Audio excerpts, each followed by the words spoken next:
ತನಿಖೆ ಮಾಡ್ತಿಲ್ಲ ಅಂತೇಳಿ NIA ಅವ್ರು ಕೇಳ್ತಾ ಇದ್ರೆ ಹೇಗೆ ಅಂತ? ಯಾವುದು ಇಲ್ಲ, ಯಾರು ನನಗೇನು ಅದ್ರ ಬಗ್ಗೆ ಬ್ಯಾಕ್ಗ್ರೌಂಡ್ ಗೊತ್ತಿಲ್ಲ. ಅಂದರೆ ಯಾರಾದರೂ ರೆಪ್ರೆಸೆಂಟೇಷನ್ ಮಾಡಿದಾರಾ ಏನು ಅಂತೇಳಿ ಆ ಭಾಗದಲ್ಲಿ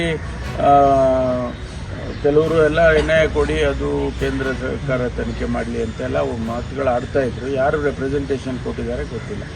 ಅವರ ಸಂಸದರು ಅಥವಾ ಶಾಸಕರುಗಳು ಏನಾದರೂ ಕೇಳ್ಕೊಂಡಿದ್ರೆ ಗೊತ್ತಿಲ್ಲ. ಸರಿ ಅನೇಕರೆಲ್ಲ ಇರ್ಬೋದು, ಗೊತ್ತಿಲ್ಲ ನನಗೆ. ಆದರೆ ಪತ್ರ ಅಂತೂ ಬಂದಿದೆ ಗೃಹ ಸಚಿವಾಲಯದಿಂದ, ಕೇಂದ್ರದ ಗೃಹ ಸಚಿವಾಲಯದಿಂದ ಬಂದಿದೆ ಅಂತೇಳಿ ನನಗೆ DG ಅವರು ಹೇಳಿದ್ದಾರೆ. ಅದನ್ನು ಇವತ್ತು ತೀರ್ಮಾನ ಮಾಡ್ತೀವಿ. ತಾವು ಗೃಹ ಖಾತೆ ಬೇಡ ಅನ್ನುವಂಥ ಗೊತ್ತಿಲ್ಲ ಅನ್ಯಾಯ ಆಗಿದೆ ಅಂತ.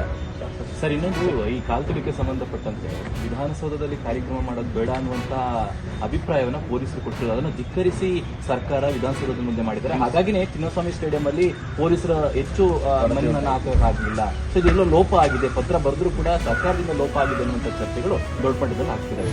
ಇದ್ರ ಬಗ್ಗೆ ನಾನು ಏನನ್ನು ಕೂಡ ಮಾತಾಡೋದಿಲ್ಲ ಇವತ್ತು. ಯಾಕೆಂದರೆ ಈಗಾಗಲೇ ನಾವು ತನಿಖೆಗಾರ ವಹಿಸಿದ್ದೇವೆ. ಜಸ್ಟಿಸ್ ಮೈಕೇಲ್ ಕುನ್ನಾರ್ ಅವರ ಒನ್ ಮ್ಯಾನ್ ಕಮಿಷನ್ಗೆ ಇದನ್ನು ಒಪ್ಪಿಸಿದ್ದೇವೆ, ಸರ್ಕಾರ ಒಪ್ಪಿಸಿದೆ. ಅವರು ತನಿಖೆ ಮಾಡ್ತಾರೆ.